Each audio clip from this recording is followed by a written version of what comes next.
How do you spot a Prusa fan in the wild? Oh, that's easy. They'll look something like this.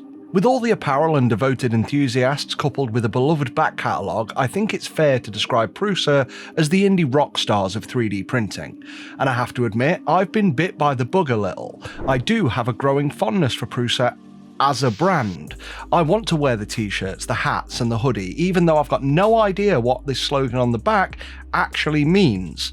If you can explain this, please tell me in the comments. The thing is, I like to walk around in kit that says, I'm a 3D printing enthusiast, and fly our community's flag. But we're not here to look at branded apparel, we're here to talk about the Core 1, Prusa's latest evolution of their i3 range, and I think there are a ton of great technical videos out there saying how incredible this printer is, and yeah, I've got to agree, the print quality is solid. When it comes to the raw practical user experience, you know, the things I focus my reviews on, I have to be real and say it's missing a few elements I've come to expect from far more basic printer brands. Yet for a very particular reason, I've been compelled to come back to this and print more and more on it than most of the printers I've touched recently. So hi, I'm Ross, and this is Fohammer Videos. So yeah, if you don't know my channel already, I'd say I'm more of a product user experience reviewer. Less tech talk, though I still test these machines. The videos are more about high-level overviews, what a product does or doesn't do, and what that means practically to the average end user. And I know I'm going on about me here more than the printer, but I want to be clear up front and avoid wasting your time if you're looking for another tech review. You really don't need me here trying to be that kind of channel too, because there's already plenty of awesome ones of those. So yeah, as I said, Prusa are a brand I actually want to champion, and no, not just because they sent me another free printer. I won't go over why again here. If you want to see what led me to this point, please check out my previous videos about the Mark IV's and the Prusa XL, and yeah, I like cool apparel. Anyway, this one is much the same. Prusa is a premium brand, even the unboxing process is more premium than most. The presentation of the product on the box is excellent, and there are pictograms on the inside showing how to unbox it. That's a smart workflow. A cardboard frame is used to lift this smooth 23kg cuboid out of its box, which I must say is both incredibly handy and recyclably nice. And it's been pointed out I've neglected to mention the bonus free packs of Haribo that you get with Prusa machines, which should easily last you through and beyond setup, assuming you reward yourself with one after each stage rather than just scoff the whole bag as you read the included manual. In fact, there's actually a common joke that with a Prusa machine, you buy an expensive pack of Haribo and get a free printer. Now in the box, I noticed but ignored some long rubber box that weren't mentioned in the manual. It turns out if you read labels rather than ignorantly just film them, these are rubber pads that you actually need to stick onto the printer for feet, something I recommend you do immediately whilst the printer's lifted out of the box and onto its side, lest it scratch the shit out of your lovely wooden worktop. So watch out for this scar in future videos. I do have to say though, and this is my first complaint, for a typically more premium machine, why am I sticking the feet on myself? I know it's a minor thing, but it does make this rather important element seem like a bunged in afterthought on how the machine was designed. And again, I'm sore about it scratching my lovely worktop. Now, as I've said with all Prusa machines, I love the style, at least the colour scheme, but this time I absolutely love the look of this printer. I'd go so far as to say this is the nicest looking 3D printer I have, though I know this is subjective, maybe you don't, but I actually had to move this printer to my dining room when printing models for this review, and I've got to admit, it didn't look awful as furniture. I could actually see this in a modern house as kind of a current version of the home hi-fi units we had back in the 80s and 90s. Though I'd love to see how to make this gorgeous wooden version of the printer that was shown off at Form Next last year when they announced it. Why can't we buy that version? And yeah, it's not lost on me that the material this is made out of is bamboo. Like I said, these guys are rock stars. Anyway, still with the unboxing, once again I got a list of QA checks that had been performed on my specific machine, though this was the first Prusa machine I've had that doesn't have a print stuck to the build plate on arrival, which showed that it was used at the factory for tests and worked fine. Is this cost cutting or am I an odd one out? Anyway, and spoiler alert, mine worked fine. Prints are solid. They're not, oh my god, wow, amazing, but solid. with caveats. I'll talk about that later. Now, when it comes to features, this is where I feel the printer is a bit limited when directly compared to others on the market, but much of this comes as a double-edged sword. For example, the build area here matches the Mark IV's, being 250 by 210 millimeters, and whilst this is intentional because one of the best parts of this machine is that you can upgrade it from a previous i3 Prusa framework machine, I've got to admit that missing 4 centimeters on the y-axis of the build plate does feel noticeably limiting, especially when printing larger multi-part projects. A larger build area for me means fewer times returning to the printer and clearing off the plate per project. Oh, and the printer comes with a smooth plate which has incredible adherence, but there are various other plates available already because this component is identical to the previous i3 machines. Anyway, now that this printer has a new Core XY profile, the build height has increased to 270mm, which is a decent upgrade from the 220mm limit of the previous Mark IV, but overall the build volume is still on the noticeably smaller size of similar machines. Now, whether print volume matters obviously depends on what you intend to print, so if these comments put you more on the fence, one of the best free tests you can do with any machine is just download a slicer before you get one and see if your stuff fits in the available area. In Orca Slicer, for example, you can easily compare most modern machines. I'll come back to Slicer and workflow shortly. Now, as I said, I love the look of the machine, but I also need to call out a lot of the way this is made seems to be due to the limits of a company not working out of China with easy access to tons of vacuum formed plastics.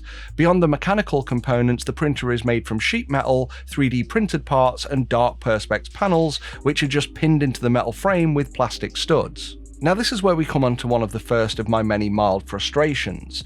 Where most printers have removable lids, this one is pinned in place. Now sure, you can easily remove those plastic pins and sit it loose on top like other printers. My point is, having it locked in place is somewhat restrictive when you'll most likely need to access the hot end for semi-frequent general maintenance. I like a lid that is intended to be removed for immediate hot end access. The pins tell me this wasn't designed or intended that way, but it should have been. And yes, I know, I can hear myself when I'm complaining about these things. I know it's minor, I know it's small, but let's be fair, if Elegoo, Anycubic or Creality had designed their lids this way, some of us would be absolutely losing our shit and calling them anything from short-sighted to downright stupid now, wouldn't we? And those are the kinda things we'd say. But since we're on with minor gripes, I've got more. Here's one. When changing filament, I noticed that when the runout detection would happen, it was just as the filament enters the printer through the PTFE tube on the right-hand side, rather than when the filament has reached the hot end. Now, we know the hot end can detect the presence of filament because, well, it detects when the filament enters the top of the hot end on material changeover. So why does the Core 1 retract a PTFE tube's length of filament every time you want to change material? If I've missed a setting to resolve this, please tell me and I'll post it along with any other fixes for the things I've called out in the video description.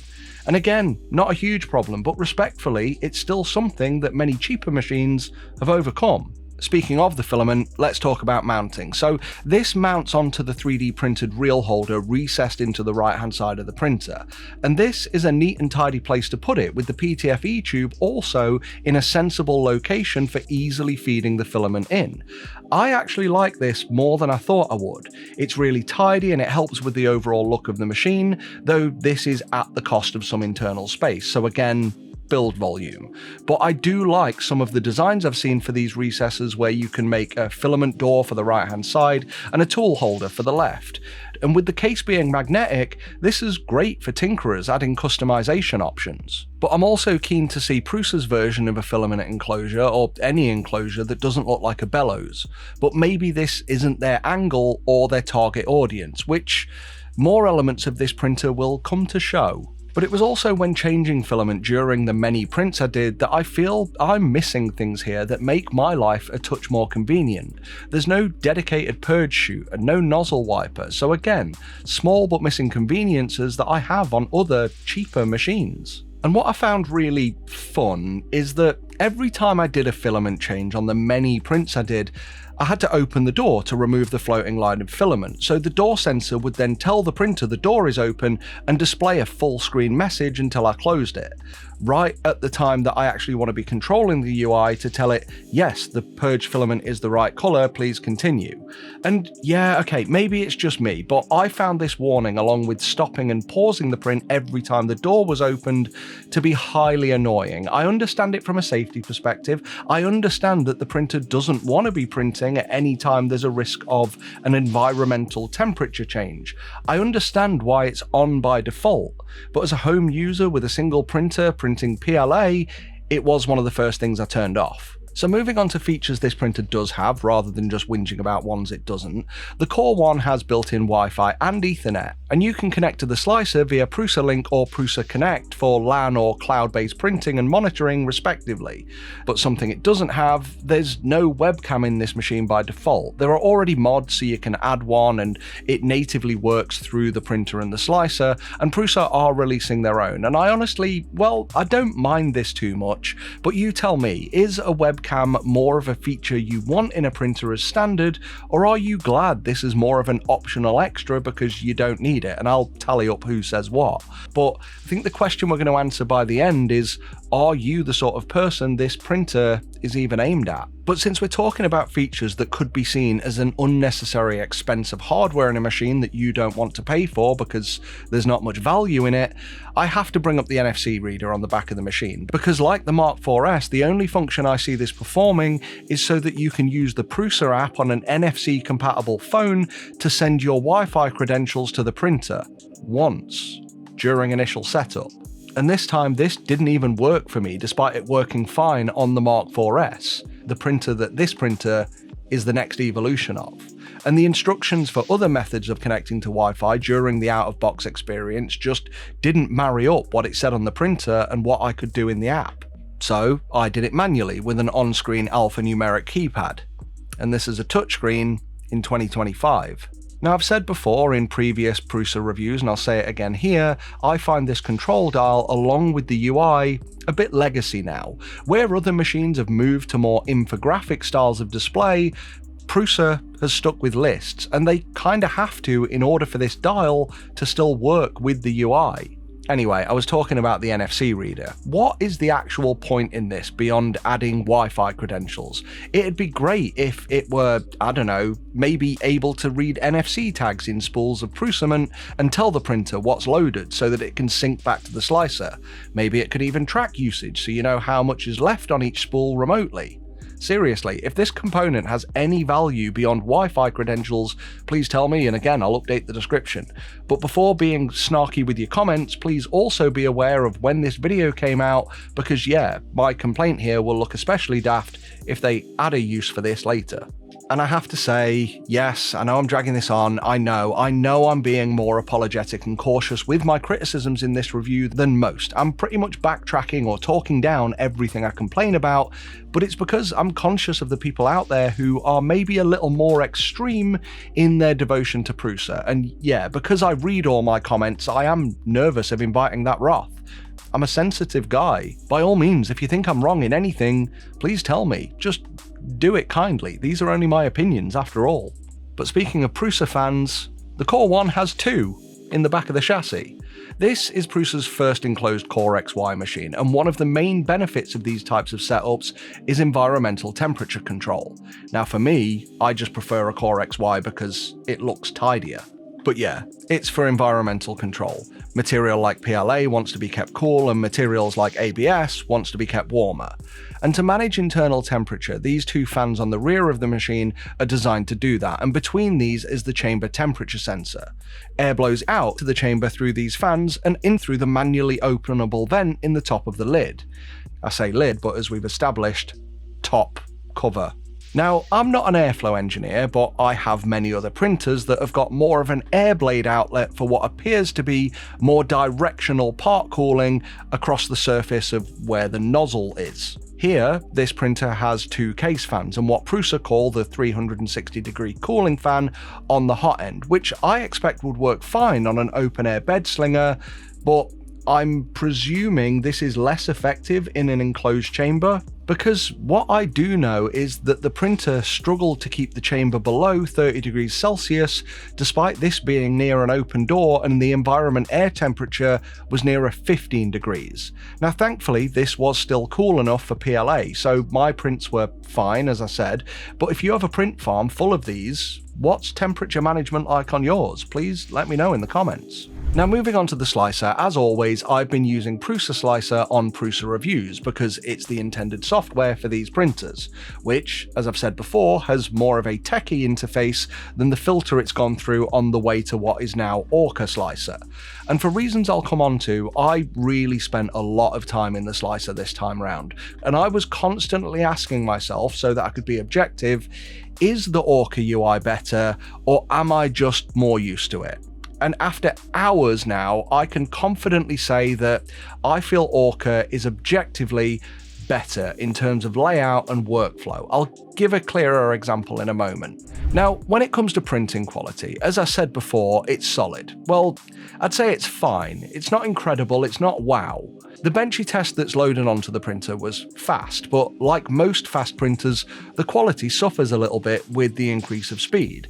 I can see gaps in the top, and I've got to be honest, I've seen better results before from Prusa. Now, it was as soon as I printed this toaster test that I could see that the 70-degree overhangs, and that's the second line down by the way, which were amazing on the Mark IV's, weren't so great this time around. Still okay compared to other machines, but this is surprising when the printer uses pretty much the same hot end and likely a similar profile to the Mark IV's, which was mildly but noticeably better.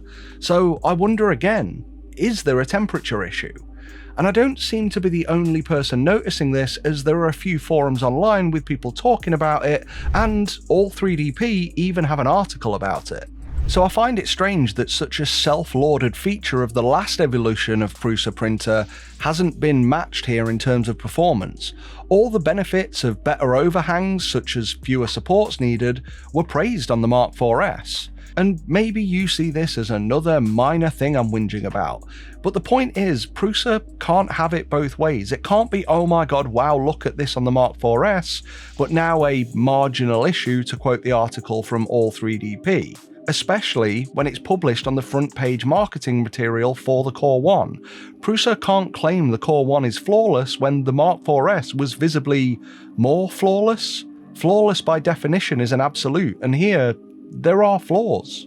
But anyway, if you've got a theory beyond mine as to why this could be the case, let me know in the comments. Is it a cooling issue as I've supposed? Can it be resolved?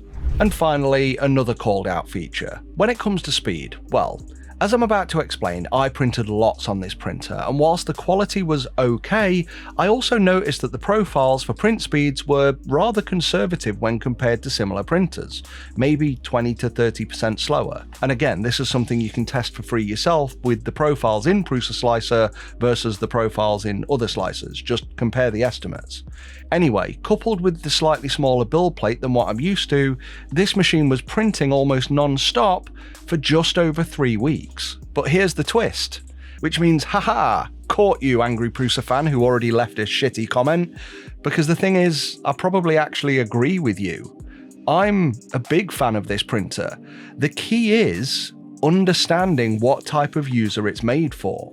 You see, when it comes to printing lots, isn't that kind of the whole point of Prusa machines? They're made to be workhorses first and foremost, and despite my user experience complaints that I hope you'd at least agree are comparatively valid based on my preferences of someone who wants a single hobbyist machine at home, when it comes to my experience actually using the printer, well, it's been faultless.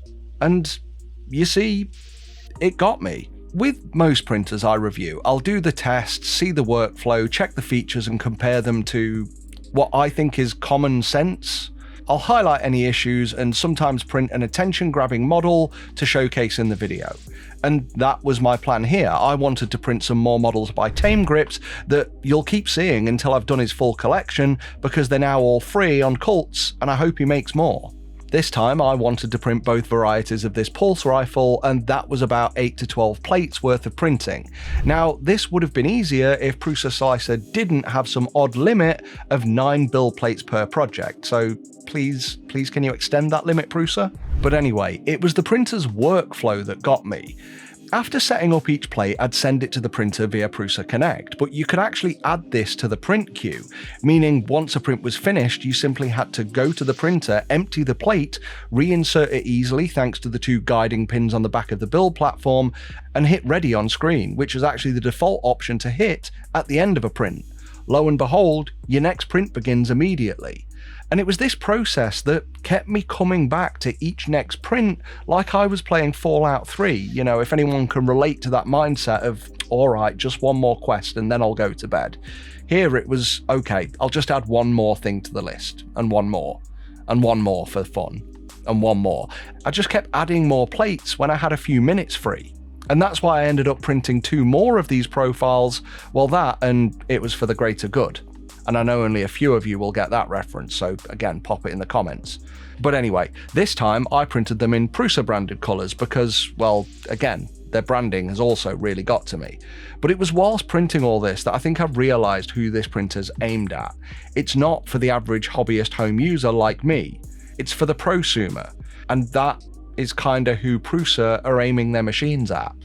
This workflow, the options on the UI, and even the coloured LED bar in front of the build plate seem to fit very perfectly with the likes of a print farm walking up and down rows of printers looking for a very clear and bright indication of which needs your attention next, and the functions are all aimed at keeping that printer printing. The workflow is made so that you queue up prints in one session sat on your arse at a computer and then just keep returning to the printers as they need a clear down. This seems like a machine designed primarily for that level of business workflow, and that level of workflow specifically. The sort of workflow that I'm sure benefits Prusa's own print farm.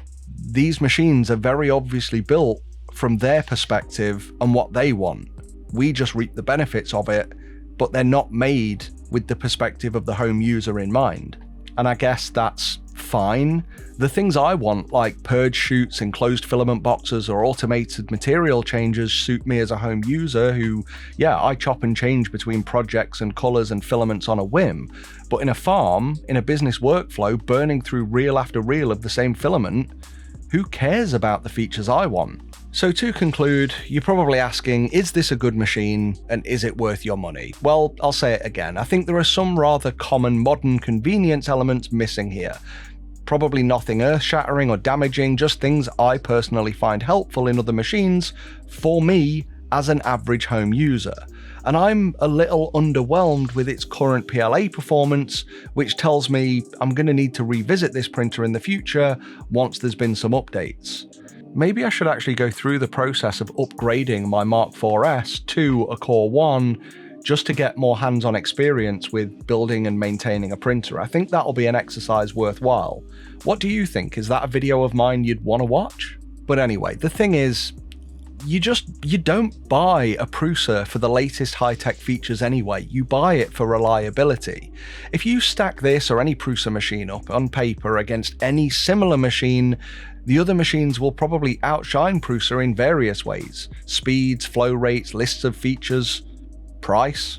And I guess I also feel a bit redundant here because you don't buy a Prusa because you've watched a video like mine online or any other tech review and we've convinced you to do it. You buy a Prusa because you know someone, be it in real life or online, who champions Prusa like no other brand for their level of support, continued firmware updates, reliability and repairability, as I've mentioned in my other Prusa videos.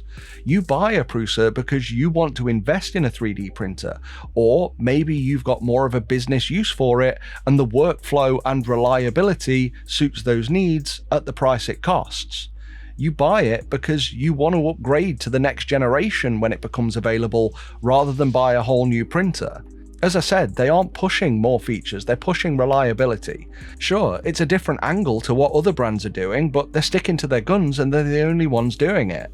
And I've got to say, they're probably the best at that too.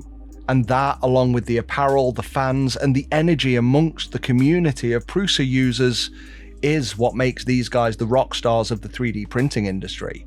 If you want in on their next gig, it's easy. You don't need to ask, you just need to order a printer from them. So if this video has helped you, though I'm not sure why it would, maybe it's at least put you in the perspective of what you're getting and set your expectations, then please consider using my affiliate links below the video in the description before making a purchase. I'll make a commission at no cost to you. But I want to say thanks for watching, with a huge thanks going to our members who are on screen now. Please consider joining them to support the channel. You'll get your name up in lights here, along with early access, exclusive videos, and Discord roles. So until next time, of all the things I've lost, I miss my mind the most.